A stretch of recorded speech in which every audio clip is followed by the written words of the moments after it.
Hello friends, आप सभी को हमारे यूट्यूब चैनल पर स्वागत है। तो आज हम आपको कराने वाले हैं वर्ल्ड हिस्ट्री यानी कि विश्व का इतिहास, जो कि आपके बिहार एग्ज़ाम के लिए बहुत ही ज़्यादा इम्पोर्टेंट है। जो आपका 7 अगस्त को एग्ज़ाम है, साथ ही आपके जो लिए आपके दोबारा से जो बिहार में पुलिस की भर्ती आने वाली है, उन सभी के लिए काफ़ी इम्पोर्टेंट होगा। और ये बिहार के पुलिस के साथ साथ आपका TRE 4 है, यानी कि बिहार का और कोई भी जो भी कॉम्पिटेटिव एग्ज़ाम है, उन सभी के लिए आपका विश्व का इतिहास से संबंधित क्वेश्चन काफ़ी इंपॉर्टेंट साबित होंगे। तो चलिए फ्रेंड्स, हम स्टार्ट करते हैं। इसमें हमारा पहला क्वेश्चन रहेगा। पहला क्वेश्चन है हमारा कि प्रसा के राजा विलियम प्रथम को कहाँ जर्मनी का सम्राट घोषित किया गया था। तो ये जो विलियम प्रथम जो थे, उन्हें आपके जो वर्साई के राजा जर्मनी का सम्राट घोषित किया गया था। कहाँ पर? जब वर्साई जर्मनी का सम्राट घोषित किया गया था। किसको? तो राजा विलियम प्रथम को। ठीक है, और ये कहाँ गए थे? तो ये प्रसा के थे। ठीक है, आगे हम देखते हैं कि जनवरी 1871 में वर्साई में आयोजित एक समारोह में प्रसा के राजा विलियम प्रथम को जर्मनी का सम्राट घोषित किया गया। तभी से वह केसर बेल्थम नाम से जाने लगे थे। फिर इन्हें कौन सा नाम इनका पड़ गया था? केसर बेल्थम। ठीक है, आगे रहेगा आपका नेक्स्ट क्वेश्चन कि द्वितीय विश्व युद्ध का तात्कालिक कारण क्या था। जो द्वितीय विश्व युद्ध हुआ था, उसका तात्कालिक कारण क्या था? तो उसका तात्कालिक कारण था पोलैंड पर जर्मनी का आक्रमण। पोलैंड पर जर्मनी का आक्रमण, ये इसका द्वितीय विश्व युद्ध का तात्कालिक कारण था। साथ ही जो आपका द्वितीय विश्व युद्ध था, वो 1939 से 45 तक चला था। 1939 से 45 तक चला था। और ये इसका तानाशाह हिटलर के नेतृत्व में 1 सितंबर, जो ये युद्ध था, वो तानाशाह हिटलर के नेतृत्व में 1 सितंबर 1939 को जर्मनी द्वारा पोलैंड पर आक्रमण कर दिया था, जिसके पश्चात इंग्लैंड और फ्रांस में जर्मनी के विरुद्ध युद्ध की घोषणा कर दी गई थी। और आपके द्वितीय युद्ध का कारण भी यही बन गया था। ठीक है, आगे है आपका नेक्स्ट क्वेश्चन कि द्वितीय विश्व युद्ध में 1 सितंबर 1939 को पोलैंड पर किसने आक्रमण किया था।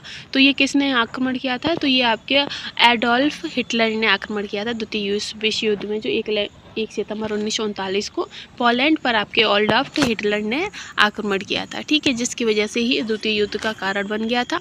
आगे है आपका कि किस घटना ने राष्ट्रवाद की क्रांति को जन्म दिया था।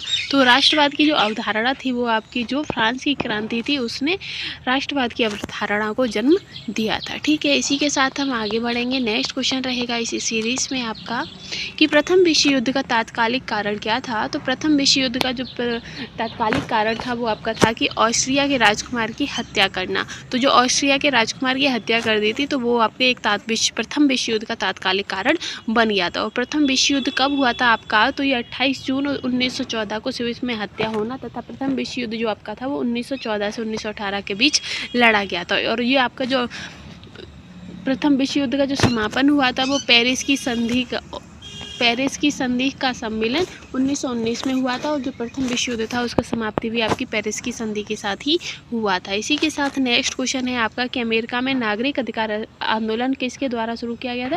तो अमेरिका में जो नागरिक अधिकार आंदोलन था, वो आपके मार्टिन लूथर किंग जूनियर के द्वारा चलाया गया था। और कब चलाया गया था? तो 1954 और 68 के मध्य ये चलाया गया था। ठीक है, आगे हम बढ़ते हैं नेक्स्ट क्वेश्चन पर कि अमेरिका के स्वतंत्रता संग्राम के नेता कौन थे। तो अमेरिका के जो स्वतंत्रता के संग्राम के जो नेता थे, वो आपके वॉशिंगटन थे। कौन थे? वॉशिंगटन। ठीक है, आगे हम चलते हैं नेक्स्ट क्वेश्चन पर कि साम्यवाद का सर्वप्रथम प्रयोग किस देश में हुआ था। तो साम्यवाद का जो सर्वप्रथम प्रयोग है, वो आपका रूस के द्वारा हुआ था। किसके द्वारा हुआ था?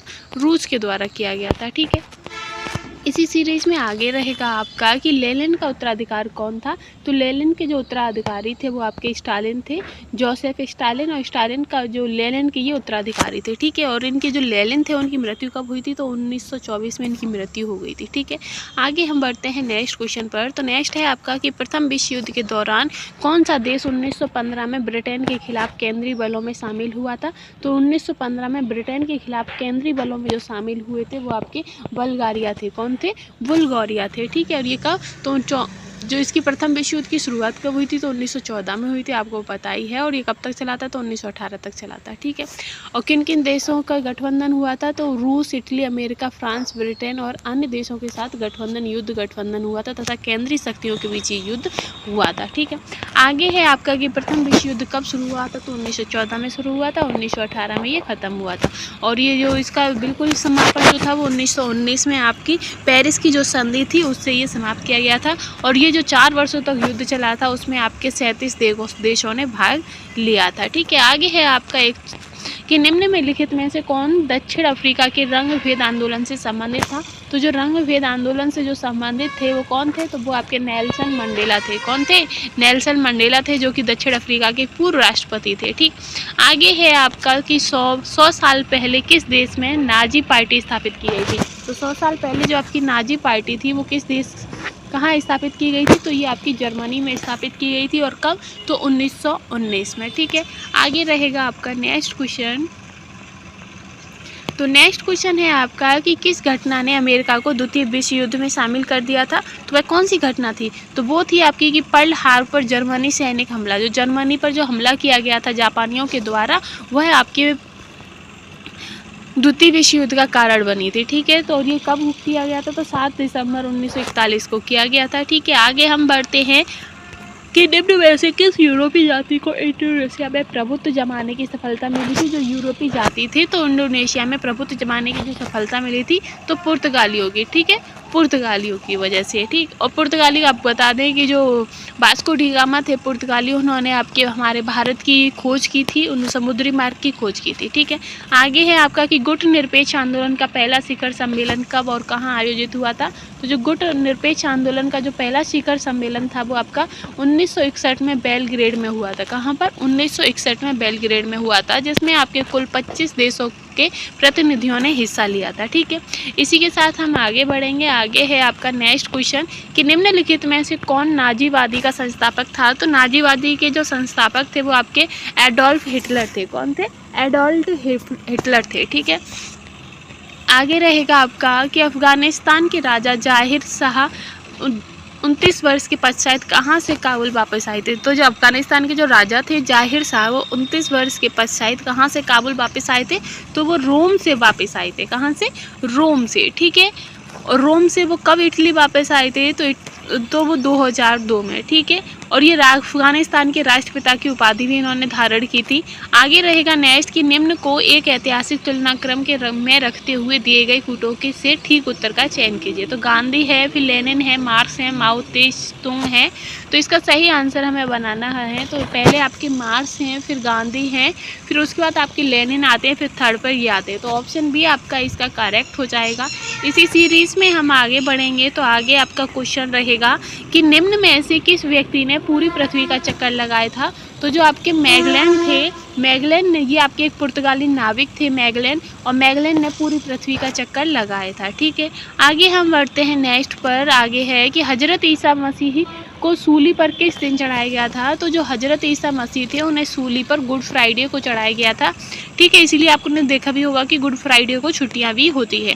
आगे है आपका कि नादिर शाह किस देश का वासी था। तो जो नादिर शाह थे वो आपके फारस यानी कि ईरान के निवासी थे। ठीक है, और नादिर शाह ने आपका 1739 में पंजाब पर आक्रमण किया था। और जब नादिर शाह ने भारत पर आक्रमण किया था तो उस समय दिल्ली के जो शासक थे वो आपके मोहम्मद शाह थे। कौन थे, मोहम्मद शाह थे। ठीक है, आगे हम बढ़ेंगे नेक्स्ट क्वेश्चन पर। और हम आपको बता दें कि जो नादिर शाह थे उन्होंने जब आपका जो 20 मार्च 1739 को जब दिल्ली पर अधिकार कर लिया था तो उन्होंने 28 दिनों तक रहे थे। और वापस जाते समय जो तख्ते ताउस, जिसे तख्ते ताउस जो था उसे भी अपने साथ ले गए थे, साथ ही कोहिनूर हीरा को भी अपने साथ ले गए थे। और नादिर शाह को ईरान का नेपोलियन कहा जाता था, ईरान का नादिर शाह को। भारत के नेपोलियन कौन है, तो समुद्रगुप्त है। ठीक है, नेक्स्ट है कि बांग्लादेश का सृजन हुआ है। तो बांग्लादेश का जो सृजन है वो 1971 में हुआ है। ठीक है, आगे चलेंगे हम नेक्स्ट क्वेश्चन पर। तो नेक्स्ट रहेगा आपका 453 कि 1789 में फ्रेंच क्रांति का महान योद्धा कौन था। तो फ्रेंच क्रांति के जो महान योद्धा थे वो आपके नेपोलियन बोनापार्ट थे।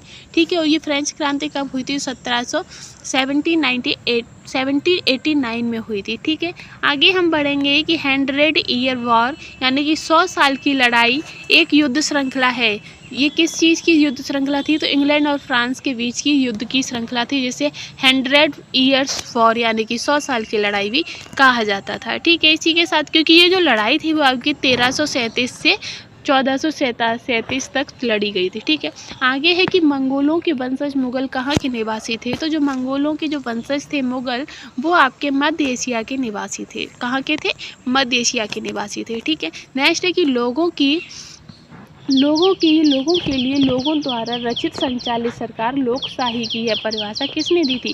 तो ये जो परिभाषा थी कि लोगों के लिए और लोगों के द्वारा रचित संचालित जो सरकार लोकशाही की जो परिभाषा थी ये आपके अब्राहम लिंकन ने दी थी। ठीक है, आगे हम बढ़ेंगे, नेक्स्ट क्वेश्चन पर चलेंगे। तो नेक्स्ट क्वेश्चन रहेगा आपका कि गुट निरपेक्ष आंदोलन की स्थापना से कौन नहीं जुड़ा है? तो गुट निरपेक्ष आंदोलन की स्थापना से आपके बेनजीर भुट्टो नहीं जुड़े हैं। कौन नहीं जुड़े हैं?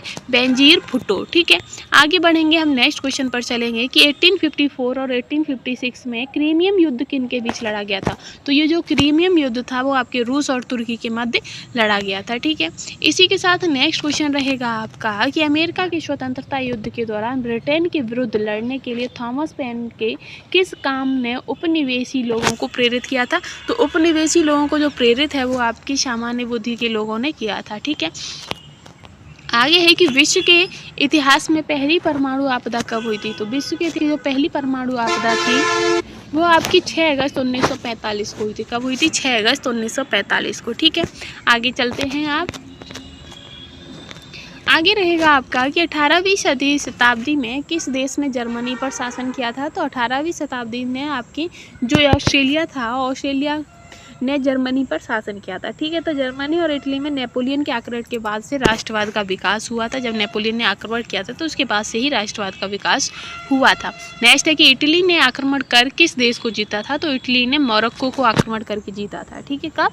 मोरक्को को जीता था। ठीक है, आगे है कि यूनिक युद्ध के मध्य लड़े गए थे। तो जो यूनिक युद्ध था उसके मध्य आपके रोम और कार्थेज लड़े गए थे। कब? तो 264 ईसा पूर्व से 146 ईसा पूर्व के मध्य। ठीक है, आगे हम बढ़ते हैं, नेक्स्ट क्वेश्चन पर हम बढ़ेंगे कि वियतनामी कम्युनिस्ट पार्टी की स्थापना 1930 में किसने की थी? तो वियतनामी कम्युनिस्ट पार्टी की जो स्थापना थी 1930 वो आपके हो ची मिन्ह ने की थी। किसने की थी? हो ची मिन्ह। ठीक है, आगे रहेंगे आपके नेक्स्ट क्वेश्चन में। नेक्स्ट क्वेश्चन है आपका कि 7 वर्षीय युद्ध जो कि 1756 से 1763 के परिणाम स्वरूप निम्न में से कौन से देश की फौजों की हार हुई थी? तो जो 7 वर्षीय युद्ध था उसमें आपके फ्रांसीसी देश की जो फौज थी उसकी हार हुई थी। ठीक है, आगे है आपका कि प्रथम अफीम युद्ध का समापन करने वाली संधि कौन सी थी? तो प्रथम अफीम युद्ध का जो समापन था वो आपके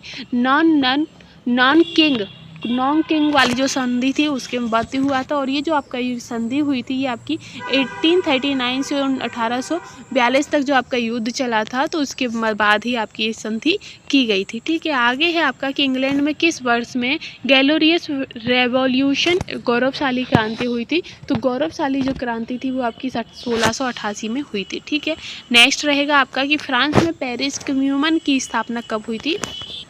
तो फ्रांस में आपके पेरिस कम्यून की जो स्थापना है वो आपकी 1871 में हुई थी। कब हुई थी? 1871 में। ठीक है, आगे हम बढ़ेंगे नेक्स्ट क्वेश्चन पर कि कल्चर रिवॉल्यूशन के समय कम्युनिस्ट पार्टी ऑफ चाइना के प्रमुख कौन थे? तो जो कल्चर रिवॉल्यूशन के समय जो कम्युनिस्ट पार्टी ऑफ चाइना के जो प्रमुख थे वो आपके माओ त्से तुंग थे। कौन थे? माओ त्से तुंग। ठीक है, नेक्स्ट है कि जापान में रक्तहीन क्रांति या मेइजी पुनः स्थापना किस वर्ष हुई थी? तो जो जापान में जो आपकी रक्तहीन क्रांति थी वो 1868 एडी में हुई थी। कब हुई थी? 1868 एडी। ठीक है, आगे है आपका कि इंग्लैंड ने अमेरिका पर स्टाम्प एक्ट किस वर्ष लागू किया था? तो इंग्लैंड ने जो अमेरिका पर जो स्टाम्प एक्ट था वो आपका 1765 में किया था। ठीक है, आगे रहेगा आपका नेक्स्ट कि ब्रिटेन द्वारा चीन विजयी शुरुआत हुई थी। तो ब्रिटेन द्वारा जो चीन विजयी थी वो आपकी साइनो और रूसों के युद्ध से शुरुआत हुई थी। ठीक है, आगे हम चलेंगे नेक्स्ट क्वेश्चन पर। तो आगे आपका नेक्स्ट क्वेश्चन रहेगा कि स्वतंत्रता का घोषणा पत्र किसने तैयार किया था? तो स्वतंत्रता का जो घोषणा पत्र था वो आपके टॉमस जेफरसन ने तैयार किया था। और कब किया था? तो 4 जुलाई 1976 को। ठीक है, 4 जुलाई 1976। आगे है आपका नेक्स्ट कि स्वतंत्रता या मृत्यु का नारा किसके द्वारा दिया गया था? तो स्वतंत्रता और मृत्यु का जो नारा था वो अमेरिकी सेना के द्वारा दिया गया था। ठीक है, नेक्स्ट आएगा कि बोस्टन बंदरगाह पर 340 चाय के बॉक्सों को समुद्र में फेंका गया। इस घटना को किस नाम से जाना जाता है? 340 चाय के बॉक्स थे जिसे समुद्र में फेंक दिया गया था और इस जो घटना थी आपकी ये बोस्टन टी पार्टी के नाम से जानी जाती है। Boston T party. ठीक है, आगे है आपका कि अमेरिका, कनाडा, डेनमार्क, ब्रिटेन, पुर्तगाल, फ्रांस, बेल्जियम, हॉलैंड, लग्जमबर्ग, तुर्की और ग्रीस ने एक सैनिक संधि की थी, जिसे क्या कहते हैं, तो जो ये सैनिक संधि की गई थी उसे नाटो कहते हैं। क्या कहते हैं? नाटो। ठीक है, आगे रहेगा आपका नेक्स्ट क्वेश्चन कि प्रथम विश्व युद्ध का मुख्य कारण क्या था। तो जो प्रथम विश्व युद्ध का जो मुख्य कारण था वो त्रिपक्षीय संधि था। क्या था? त्रिपक्षीय संधि। और ये त्रिपक्षीय जो संधि थी वो आपकी 1882 में हुई थी, और ये जो युद्ध आपका चला था ये 1914 से 1918 तक चला था। ठीक है, आगे हम बढ़ते हैं नेक्स्ट क्वेश्चन पर। तो नेक्स्ट रहेगा आपका इसी सीरीज में कि वर्ष 1941 में द्वितीय विश्व युद्ध के दौरान किन घटनाओं के कारण जर्मनी और उसके साथी राष्ट्रों की हार हुई थी। तो कौन सी घटना हुई थी? एक तो आपका हिरोशिमा पर एटमी बम आक्रमण, या फिर जर्मनी का रूस आक्रमण, या इटली का रूस आक्रमण। तो जर्मनी और इटली का जो रूस आक्रमण था वो हुई थी। तो दो ऑप्शन सी इसका करेक्ट होता है। ठीक है, आगे बढ़ते हैं हम कि जापान, जर्मनी और इटली ने मिलकर एक गुट का निर्माण किया था जिसका नाम था। तो इन दोनों ने मिलकर जो एक गुट का निर्माण किया था उसका नाम क्या था? इसका नाम आपका धुरी शक्ति था। क्या था? धुरी शक्ति। ठीक है, इसी के साथ हम आगे बढ़ेंगे। तो आगे आपका नेक्स्ट क्वेश्चन रहेगा कि ब्रिटिश प्रधानमंत्री ग्रैनविल ने स्टाम्प एक्ट किस वर्ष पारित किया था। तो जो ब्रिटिश प्रधानमंत्री थे ग्रैनविल, उन्होंने जो स्टाम्प एक्ट था वो आपका 1765 में लागू किया था। ठीक है, आगे रहेगा आपका नेक्स्ट क्वेश्चन है कि 1858, 54 और 1856 में क्रीमियम युद्ध किन के बीच लड़ा गया था। तो जो क्रीमियम युद्ध था वो आपका रूस और तुर्की के मध्य लड़ा गया था, और ये जो आपका युद्ध था इसकी जो समाप्ति हुई थी वो पेरिस की संधि के साथ इस युद्ध की समाप्ति हुई थी। आगे रहेगा आपका कि अमेरिका के स्वतंत्रता युद्ध के दौरान ब्रिटेन के विरुद्ध लड़ने के लिए थॉमस पेन ने किस काम ने उपनिवेशी लोगों को प्रेरित किया था। तो किस काम ने उपनिवेशी लोगों को प्रेरित किया था? तो सामान्य बुद्धि वालों ने। ठीक है,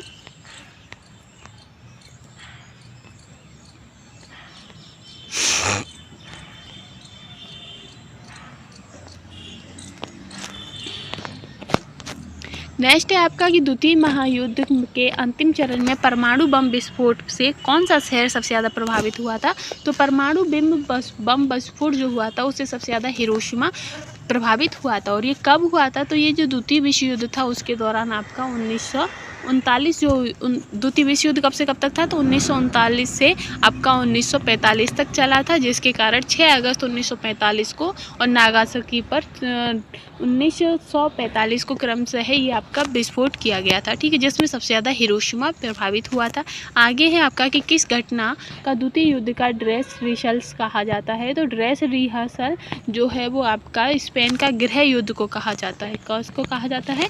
स्पेन का गृह युद्ध। नेक्स्ट है कि निम्नलिखित में से कौन सा अमेरिकी स्वतंत्रता संग्राम का परिणाम नहीं था। तो अमेरिकी स्वतंत्रता संग्राम का जो परिणाम नहीं था वो था कि सार्वजनिक वयस्क मताधिकार की स्थापना हुई थी, ये इसका प्रमाण नहीं था। ठीक है, नेक्स्ट है आपका कि निम्नलिखित में से कौन सी घटना प्रथम विश्व युद्ध का प्रमाण नहीं था। तो जो संयुक्त राष्ट्र संघ की जो स्थापना हुई थी और वो इसका परिणाम नहीं था। और संयुक्त राष्ट्र संघ की स्थापना कब हुई थी ये आप हमें कमेंट में बताइएगा। नेक्स्ट रहेगा आपका कि इनमें से कौन सा देश द्वितीय विश्व युद्ध के दौरान धुरी राष्ट्रगूट का सदस्य नहीं था। तो धुरी राष्ट्रगूट का जो सदस्य है वो आपका चीन नहीं था, बल्कि ये जापान, जर्मनी और इटली के मध्य हुआ था। ठीक है, आगे हम बढ़ते हैं कि फ्रांस में आतंक का राज्य किसके शासनकाल को कहते हैं। तो फ्रांस में जो आतंक का काल राज्य जो है वो आपके रॉबस्पियर के शासनकाल को कहा जाता है। ठीक है, आगे हम बढ़ेंगे, नेक्स्ट क्वेश्चन पर चलेंगे। तो नेक्स्ट क्वेश्चन रहेगा आपका कि प्रतिनिधित्व नहीं तो कर नहीं का नारा किस घटना का परिणाम था। तो प्रतिनिधित्व नहीं तो कर भी नहीं, ये अमेरिकी स्वतंत्रता का घोषणा पत्र के दौरान कहा गया था। ठीक है, नेक्स्ट है कि इनमें से कौन सी घटना द्वितीय विश्व युद्ध का परिणाम नहीं है। तो द्वितीय विश्व युद्ध का जो परिणाम नहीं है वो है आपका राष्ट्र संघ का गठन। क्या? राष्ट्र संघ का गठन। ठीक है, नेक्स्ट है कि समुराई योद्धा वर्ग है। तो समुराई योद्धा वर्ग आपके जापानी योद्धा थे। कौन थे? जापानी योद्धा थे। ठीक है, आगे हम बढ़ेंगे। तो फ्रेंड्स ये हमारी जो विश्व का इतिहास से संबंधित जो हमारी बेहतरीन क्वेश्चनों की सीरीज थी, जो हमारे अभी प्रीवियस में आपके बिहार पुलिस कांस्टेबल, फायरमैन यानी कि बिहार पुलिस से संबंधित जो भी कोई पेपर्स हुए उन सभी में ये क्वेश्चंस पूछे गए थे, और आपकी जो भी एग्जाम आने वाला है उसके लिए काफ़ी इंपॉर्टेंट हो जाता है। तो फ्रेंड्स अगर आपको सीरीज़ पसंद आई हो तो प्लीज़ हमें सपोर्ट कीजिएगा, और साथ ही हमारे चैनल को लाइक, शेयर एंड सब्सक्राइब करना बिल्कुल भी ना भूलिएगा। आज के लिए बस इतना ही। Thanks for watching.